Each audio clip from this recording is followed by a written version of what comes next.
जय सिया राम। रामाय रामभद्राय रामचंद्राय वेधसे, रघुनाथाय नाथाय सीताया पतये नमः। हरे कृष्णा। श्री राधे। आप सबके प्रति शुभकामना मंगल कामना करते हुए दोहावली की पवित्र ज्ञानमयी बोधपरक श्रृंखला में हम सब प्रवेश करें। पूज्यपाद गोस्वामी जी ने निज अनुभवों के आधार पर और एक दूरदृष्टा संत ऋषि होने के नाते बड़ी सुंदर तात्विक व्यवहारिक बातों का प्रतिपादन इस दोहावली में किया है। आज की दोहावली में पूज्यपाद गोस्वामी जी कह रहे हैं, देश काल करता करम बचन विचार विहीन, ते सुर तरु तर दारिदी सुर सरि तीर मलिन। गोस्वामी जी कह रहे हैं कि जो लोग देश काल कर्ता कर्म और वचन का विचार नहीं रखते, अर्थात देश माने स्थान, काल माने समय, कर्ता यानी करने वाला, कर्म यानी कार्य, वचन यानी वाणी व्यवहार, इसको जो विचार पूर्वक नहीं करते हैं वे कल्प वृक्ष के नीचे रहने पर भी दरिद्र रहते हैं और पतित पावनी मां गंगा के तट पर भी रहने के बाद वे मलिन रहते हैं।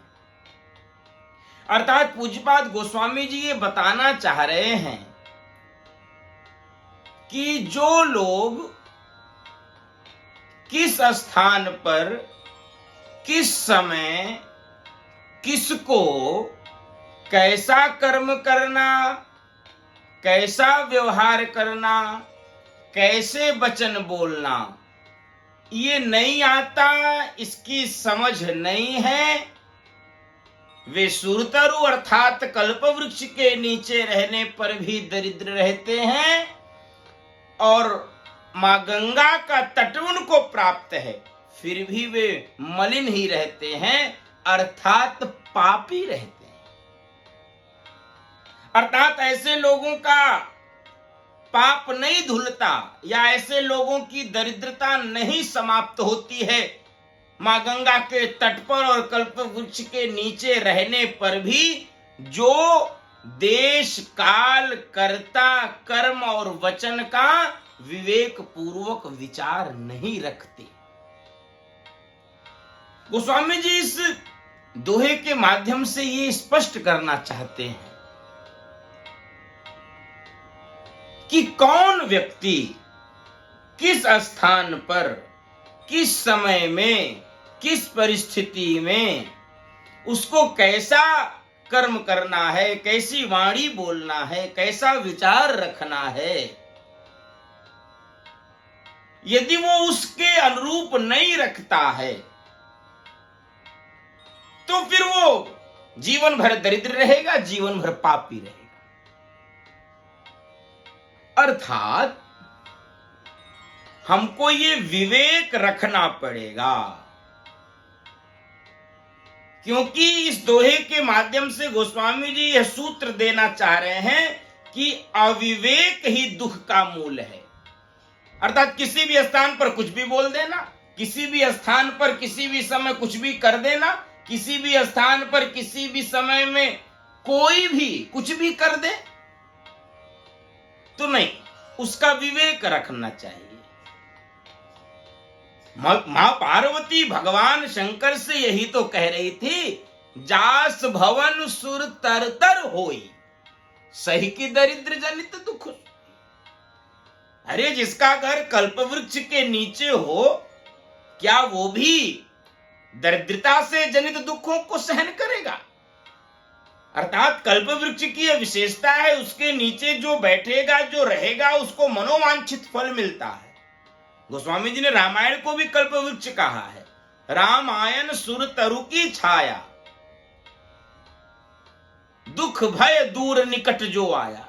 इसके निकट जो आता है उसका दुख भय दारिद्र्य समाप्त हो जाता है। ये सुरतरु की विशेषता, कल्प वृक्ष की विशेषता है। उसी तरह मां गंगा की क्या विशेषता है?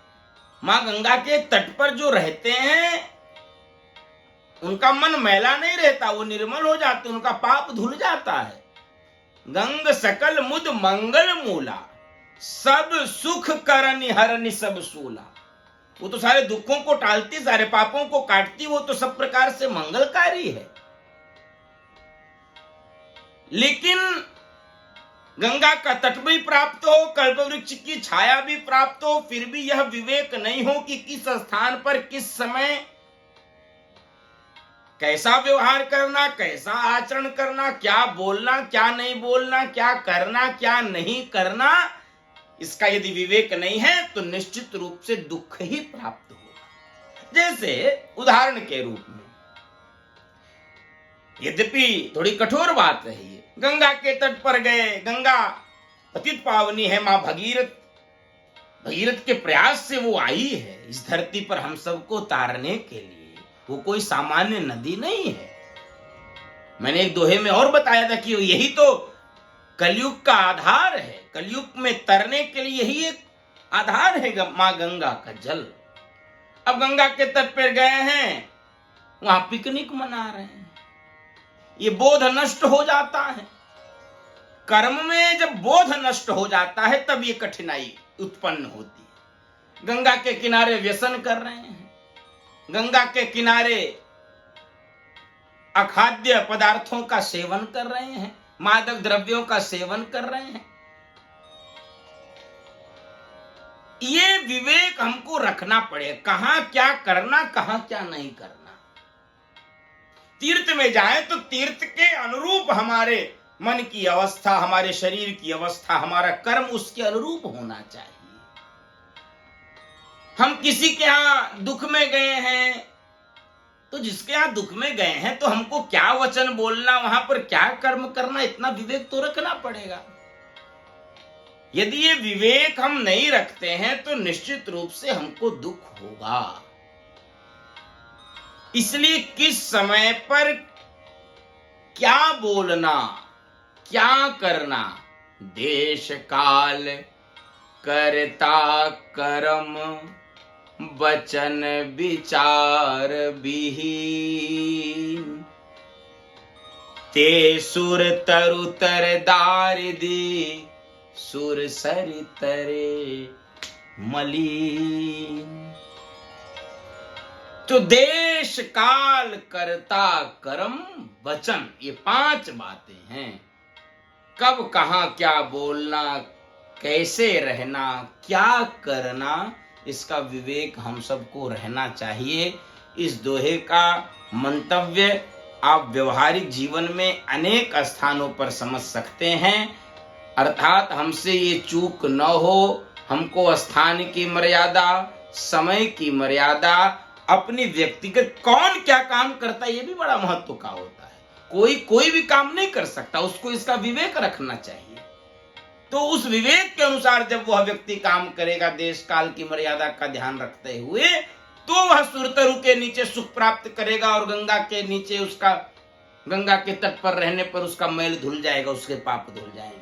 नहीं तो गंगा के तट पर रहने पर भी और सुरतरु के नीचे रहने पर भी जीवन में व्यक्ति का पाप नष्ट नहीं होगा। जीवन भर वह दरिद्र रहेगा और जीवन भर मलिन रहेगा। इसलिए अंत में यही निवेदन आप सबसे कर रहा हूं कि देश काल कर्ता कर्म वचन, इन सब का हम सब विवेक पूर्वक विचार करते हुए अपने आचरण को करें तो हमको सुख प्राप्त होगा। आज की वाणी को यही विराम। पुनः हम सब दोहावली के आगे की श्रृंखला में मिलते रहेंगे। आप सबके प्रति पुनः मंगल कामना, शुभकामना, आपके उत्तम स्वास्थ्य के लिए प्रभु से प्रार्थना करते हुए जय सिया राम।